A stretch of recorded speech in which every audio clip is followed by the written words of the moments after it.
안녕하세요. 닥터 유태우입니다. 오늘의 주제는 증상의 대부분은 병이 아닌 반응입니다. 병이 아닌 반응입니다. 많은 분들이 많은 증상으로 고통을 받고 있으시죠? 네, 증상은 크게 이제 세 가지로 나눌 수 있습니다. 첫 번째는 몸의 증상, 두 번째가 마음의 증상, 세 번째가 행동의 증상입니다. 몸의 증상은 또 세 가지로 나눕니다. 통증, 기능장애, 그리고 외모의 변화. 통증은 뭐 많이들 겪으시죠? 네, 머리 아프다, 뭐 뒷목이 아프다, 가슴이 아프다, 배가 아프다, 관절이 아프다, 아니면 온몸 전체가 다 아프다. 네, 이게 통증입니다. 기능장애는 잠을 못 잔다, 쉬지를 못한다, 피곤하다, 또는 뭐 숨쉬기가 힘들다, 소화가 잘 안 된다, 소변이 잘 마렵다, 자주 마렵다, 아니면은 변비가 있다. 네, 이런 것들이 전부 다 기능장애입니다. 외모의 변화, 뭐 피부가 변한다든지 아니면은 체형의 변화가 있다든지 아니면 비만 이런 것들이 이제 외모의 변화가 되겠죠. 마음의 증상에는 어떤 게 있을까요? 대표적인 것이 뭐 불안과 우울입니다. 그리고 요즘은 뭐 강박도 많고요.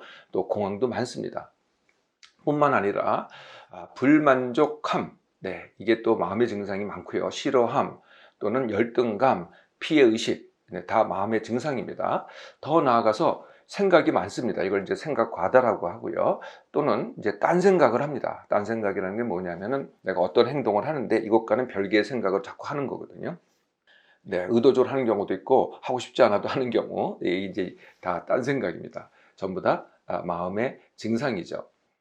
행동의 증상, 네, 행동의 증상은 어렸을 때 혹시 보셨는지 모르지만 틱이라는 게 있습니다. 같은 동작을 자꾸 반복적으로 하는 것이죠. 또는 행동이 굉장히 과잉되게 합니다. 과잉 행동이라 그러죠. 그걸 이제 ADHD라고 합니다. 나이 들어서 폭식을 하고 그걸 또 못 견뎌서 토합니다. 네, 폭토라고 하죠. 이것도 이제 행동의 증상이 되겠고요. 자해를 합니다. 이것도 행동의 증상입니다. 남을 지나치게 의식을 한다든지 아니면은 타인의 어떤 사람에게 관계에 집착을 합니다. 네, 이것도 행동의 증상이 되겠죠. 네, 제가 의과대학을 졸업하고 나서요, 모든 증상은 반드시 병이 있다, 이렇게 이제 생각을 했습니다. 어떻게 보면 이제 그렇게 배우기도 했죠. 네, 그래서 증상이 있으면 반드시 이제 병을 찾으려고 했던 겁니다. 네, 그랬더니 병이 그렇지가 않더라고요. 증상이 꼭 병만은 아니더라는 거죠. 이걸 함께 그림을 보면서 설명을 드리겠습니다. 네, 병이 있고 오늘 말씀드리려고 하는 반응이 있습니다. 병에는요, 의외로 증상이 별로 없습니다. 상당수가 증상이 별로 없고요. 증상이 있으면은 적은 수죠, 오히려. 반면에 반응은요, 100% 증상입니다. 그래서 이걸 합쳐가지고 반응 증상이라고 하죠. 병의 증상이 있을 때를 병 증상이라고 합니다. 병의 대부분은 무증상이라는 거죠. 사람들이 고통을 받고 있습니다. 어떤 게 더 많을까요? 저는 이제 처음에는 모든 분들이 다 병 때문에 고통을 받는다고 생각했는데 그 숫자가 오히려 적습니다. 더 많은 숫자는 이 반응 때문에 증상을 겪는다는 거죠. 네, 병 증상은요, 당연히 나하고는 관계없이 병이 일으킵니다. 반면에 반응 증상은요, 어떤 상황에 대해서 내가 반응하는 겁니다. 내가 반응을 하는 거죠. 그래서 사실을 알고 보면은 내가 일으키는 거고요. 내가 해결을 해야 되겠죠. 네. 어떤 상황에 대해서 반응을 하는 걸까요? 네, 그게 이제 거의 매일 일어나는 건데요. 매일매일 일어나는 어떤 상황입니다. 그 어떤 상황의 대상이 내 몸맘이 될 수가 있어요. 뭐 내 몸맘에 대해서 내가 갑자기 내 몸맘이 싫어졌다. 이게 뭐 내 몸에 대해서 혐오스럽다. 이런 분도 있으시잖아요. 내가 싫다. 네, 이것도 상황이죠. 또는 내가 하는 일이 잘 안 됐어요. 또는 내가 하는 공부가 잘 안 됐어요. 이것도 상황입니다. 또 거의 매일매일 일어나는 것에 부딪히는 게 뭐냐면은 관계가 있습니다. 내가 어떤 사람하고 누군가하고 그게 뭐 가족이 됐던 친구가 됐던 동료가 됐던 자꾸 부딪힙니다. 이것도 거의 뭐 매일 일어나죠. 이것도 상황입니다. 또 어떤 분들은요, 이 사회 환경의 상황에 대해서 또 부딪힙니다. 네, 그러면은 또 상황이 되겠죠. 그래서 이런 상황과 부딪힐 때 나한테 일어나는 증상, 네, 이게 바로 반응 증상이라고 합니다. 자, 이 반응 증상의 원인은 뭘까요? 네, 제가 늘 모든 병과 고통의 원인은 또는 문제의 원인은 같다고 말씀을 드렸죠. 네, 그게 지나침, 네, 그리고 지나침에 누적했다는 소모입니다. 네, 내 몸맘에 지나침 그리고 그에 따른 소모, 내 몸맘이 소모되는 거죠. 이 지나침과 소모가 일어나는 첫 번째 원인, 네, 그게 힘듦입니다. 예, 그러니까 이제 우리가 보통 말하는 스트레스, 뭐가 힘들어요. 예, 그러면은 이제 지나침이 되는 거고요. 사실 즐거워도 지나침입니다. 그러면서 소모가 되는 거거든요. 예, 두 번째가 아까 잠깐 말씀드린 것 중에 하나인데 생각을 지나치게 합니다. 생각과다 또는 스마트폰, PC, TV 이것도 다 생각으로만 하는 거거든요. 네, 이것도 지나칩니다. 세 번째는 잘 자지 못하고 잘 쉬지 못합니다. 네, 이것도 또 지나침과 소모를 일으키고요. 네 번째는 내가 예민합니다. 네, 예민하면은 같은 상황에 대해서 더 민감하게 반응하니까 소모가 크겠죠. 다섯 번째는 만성 탈수라고 하는 건데요. 물을 안 마시고 커피, 차, 음료만 마시는 겁니다. 그러면 몸에 2%물 부족이 와서 내 몸이 한계 상황에서 움직이게 됩니다. 벌써 소모가 되겠죠. 그 외에도 두 개가 더 있습니다. 네, 몸쓰기를 덜 한다든지, 머리 쓰기를 많이 하는 분들, 아까 생각과다라든지 스마트폰, PC, TV 하는 분들은 당연히 몸쓰기가 줄어듭니다. 거의 상대적이죠. 어쨌든 몸쓰기가 줄어들수록 내 몸맘은 지나치게 되고 소모하게 됩니다. 하나가 더 있습니다. 자연 결핍이라고 하는 건데요. 네, 도시에서 콘크리트만 보고, 이게 도시에서 살면 편리하잖아요. 편리함만 보고 콘크리트만 보고 실내에서만 사는 겁니다. 반면에 자연을 갖다가 접하는 건 뭐겠어요? 네, 우리가 녹지를 보고 하늘을 보고 강을 보고 또는 바다를 보고 네, 자연을 접하는 거죠. 네, 그러니까 이 도시만 접할수록 자연 결핍이 오는 겁니다. 이런 것들이 이제 지나침의 원인이 됩니다. 그런데 반응 증상을 더 지속시키려면요, 두 가지 이유가 사실은 더 있습니다. 그 두 번째 이유가 뭐냐면은 증상 연구라는 겁니다. 증상 연구와 이게 문제야! 라고 하는 문제시입니다. 네, 증상을 갖다 인터넷 찾아봅니다. 인터넷 찾아보면 어떻게 돼요? 전부 다 심각한 얘기만 인터넷에 나옵니다. 네, 그러다 보니까 거기에 꽂히게 되죠. 네, 그래서 거기에 몰두하게 됩니다. 네, 그러면 점점 어떻게 됩니까? 그 결과는 소위 말하는 건강 염려가 됩니다. 세 번째는요, 사실은 이제 의료진이 기여하는 바가 있습니다. 네, 의료진이 기여하는 바의 첫 번째는 알게 모르게 넌지시 소위 큰 병, 네, 큰 병이라는 것은 이제 우리가 불구가 되거나 죽거나 고통이 크거나 이런 걸 이제 큰 병이라고 하죠.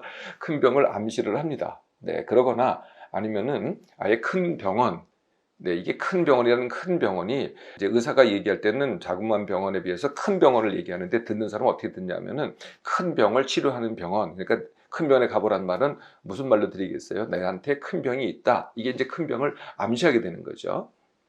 네, 두 번째는요, 이것도 흔히 일어나는 일인데, 이 이제 반응 증상은 굉장히 흔하고요. 또, 이제 무증상 소견이라는 게 있어요. 간에 물혹이 있다, 콩팥에 물혹이 있다, 아니면은 위에 염증이 좀 보인다. 이런 것들은 이제 무증상 소견이거든요. 네, 그런데 이 반응 증상에다가 무증상 소견에 진단을 붙이는 겁니다. 대표적인 예가 이런 거죠. 위장병이 있는데 위가 헐었다라고 얘기를 하는 겁니다. 위가 헐었다는 게 이제 위에 염증이 있다는 거거든요. 이건 무증상 소견입니다. 근데 이렇게 어떻게 보면은 이제 잘못된 진단이죠. 네, 그 소견이 없는 건 아니지만은 많은 반응 증상의 원인은 딴 건데 이걸 원인으로 해서 얘기를 하니까 잘못된 진단을 하는 겁니다. 그리고 치료 자세가 또 잘못되죠, 사실은. 네, 그러다 보니까 이제 증상이 더 오래 가는 경우가 있는 거죠. 이게 또 의료진이 기여하는 거고요. 세 번째 경우는 자꾸 이제 반응 증상은 몸의 병이 아니기 때문에 검사해봐야 이상이 없거든요. 근데 자꾸 이제 검사를 하는 겁니다. 검사를 많이 하고 진단이 모호합니다. 그러면은 이제 듣는 환자 입장에서는 검사만 힘들게 하고 진단이 안 나오니까 더 불안해지는 거죠. 네, 이렇게 돼서 이제 의료진도 이 반응 증상에 기여하는 원인이 됩니다. 네, 이렇게 돼서 이제 진행이 되면은 이제 증상학이라는 게 되는데요. 증상학을 그림으로 또 같이 보도록 하겠습니다. 아까 말씀드린 대로 반응 증상은 상황이 일으킵니다. 그런데 내가 반응 증상에 대해서 증상을 연구하고 문제시를 합니다. 그러면 어떻게 되겠어요? 반응 증상이 더 커집니다. 그러면서 계속 또 증상은 왜 그럴까 하고 또 연구를 하죠. 그래서 여기에 매몰되는 것을 매몰이라고 합니다. 그러면은 원래 상황은 등한시하게 되죠. 무시하든지 하게 됩니다. 이걸 이제 회피라고 하죠. 그러면 이 합쳐서 회피와 매몰이라고 그러고요. 이걸 합쳐서 증상학이라고 합니다. 자, 반응 증상의 원인까지 하셨으니 이제 완치 훈련도 쉽게 하실 수 있겠죠. 네, 사실 모든 완치 훈련은요, 뭐 거의 이 동작이 사실은 과정이 비슷합니다. 왜냐하면은 병 하나하나 또는 뭐 지금도 반응 증상이겠죠. 그건 달라도요, 그 원인이 다 같기 때문에 완치 훈련도 거의 다 비슷한 겁니다. 네, 그럼 시작해 볼까요? 첫 번째는 내가 갖고 있는 이 증상이, 나를 그렇게 고통스럽게 하는 이 증상이 병이 아니고 증상임을 받아들이는 거죠. 병은 꼭 내가 만들었다고 할 수 없습니다. 그래서 의사가 고쳐줍니다. 의사가 진단을 하고 약을 주고 주사를 주고 수술을 해서 고쳐주는 게 이제 병이고요. 반면에 반응 증상은 내가 어떤 상황에 대해서 내가 반응을 한 거거든요. 그러니까 내가 일으킨 겁니다. 따지고 보면은. 따라서 해결도 내가 해결해야 되겠죠. 네, 이게 이제 첫 번째고요. 이제 그러면 이제 본격적인 훈련에 들어갑니다. 그게 이제 시작은 다 내 몸맘 회복 훈련이죠. 사실 내 몸맘 회복 훈련만 해도요, 증상의 상당수, 뭐 거의 뭐 7, 80%까지도 거의 다 해결이 됩니다. 내 몸 회복 훈련은 같은 시간에 일어나기, 같은 시간에 밥 먹기, 그리고 하루 무엇을 해도 일을 하던 뭐 돌봄을 하던 아니면은 뭐 학업을 하던 놀기를 하던 사람을 만나던 뭐 꾸미기를 하던 10% 덜하는 겁니다. 일부러. 예, 그러면 이제 그만큼 남게 되겠죠. 아까 제가 소모가 원이라 그랬잖아요. 예, 그러면 이제 점점 남게 되고, 남으면 소모됐던 것이 이제 점점 이제 다시 축적이 돼서 쌓아가기가 되겠죠. 그 외에도 아까 제가 말씀드렸던 원인들에 해당되는 분들은요, 뭐 예를 들면은 생각이 많다, 스마트폰, PC, TV를 많이 한다, 줄여야 되겠죠.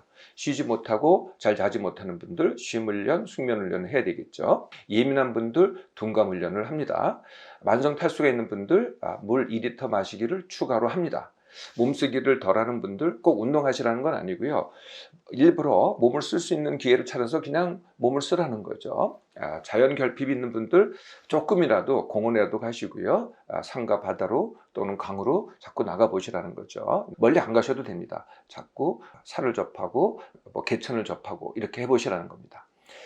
자, 여기까지만 되셔도 뭐 거의 한 7, 80배 증상은 해결되고요. 그래도 남아있다면은 이제 하셔야 될 훈련이 그럼에도 원하는 것 하기라는 겁니다. 네, 이것도 또 그림을 보면서 함께 보도록 하겠습니다. 네, 여지껏 했던 게 증상이 너무 심하니까요. 증상하기로 했죠. 아까 제가 말씀드린 대로 뭐 시작은 그렇습니다. 근데 그럼에도 불구하고 원하는 걸 하는 겁니다. 원하는 걸 하면 할수록 어떻게 돼요? 점점 커져서 훈련이 완료될 때까지는 증상은 다 없어집니다. 이런 과정이거든요. 보통은 증상이 너무 크니까 증상을 먼저 해결하고 내가 원하는 걸 하겠다라고 하는데, 그럴만 그럴수록 증상하기만 하게 된다는 거죠. 처음에는 증상이 크기 때문에 만약에 증상에 대한 약을 드셨다면 약을 끊고 하는 게 아니고요, 그대로 드시면서 하는 겁니다. 근데 훈련하면 할수록 증상이 줄어들거든요. 그러면 약이 어떻게 되겠어요? 약도 줄어들게 되겠죠. 그래서 뭐 끝까지 안 가셔도 한 중간쯤 되면은 약이 전혀 필요 없게 됩니다. 이렇게 그럼에도 원하는 걸 하는 방법은요, 훈련은 오늘 새로 하루만 회복입니다. 그러니까 과거를 정리한다든지 아니면 내가 그동안 했던 걸 바꾼다든지가 아니고요, 오늘 새로 회복입니다. 그런데 그걸 내일까지 한다가 아니고 하루만입니다. 하루만 회복이라는 건 뭐냐면 지키기, 제대로 하기, 뭐 열심히 하기가 아니고요, 그냥 말 그대로 회복입니다. 예, 그게 쌓여가는 거죠. 그러면은 말씀드렸던 반응 증상이 있고 그것을 일으킨 상황이 있잖아요. 그건 어떻게 하면 되겠어요? 상황은 부딪히고 증상은 자꾸 겪으려고 하면 됩니다. 네, 그럴수록 증상이 들어들고 상황에 부딪혀서 대처하는 능력이 더 커지게 되겠죠. 네, 이게 이제 모든 반응 증상에 대해서 일반적으로 적용되는 방법이고요. 또 각각의 증상 또는 각각의 병이 있습니다. 그 각각에 대해서는 혹시 더 추가할 게 있다면은 거의 대부분의 문제들을 닥터유가 닥터 홈피에 강의를 올려놨습니다. 거기를 참고해서 하시면 되고요. 이 반응 증상이 큰 분들은요, 증상이 너무 크다 보니까 혼자 못 하시는 분들이 꽤 많이 있으세요. 그런 분들은 닥터유와 함께 하시면 됩니다. 그러면은 아주 쉽게 하실 수가 있는 거죠. 네, 그동안 내 증상은 병이기 때문에 못 고치고 고질병이고 어쩔 수 없다고 생각하셨나요? 증상의 대부분요, 병이 아니고 반응입니다. 물론 안다고 되는 게 아니고요, 훈련이 필요하죠. 증상이 아무리 오래됐다고 하더라도요, 훈련은요 3개월이면 충분합니다.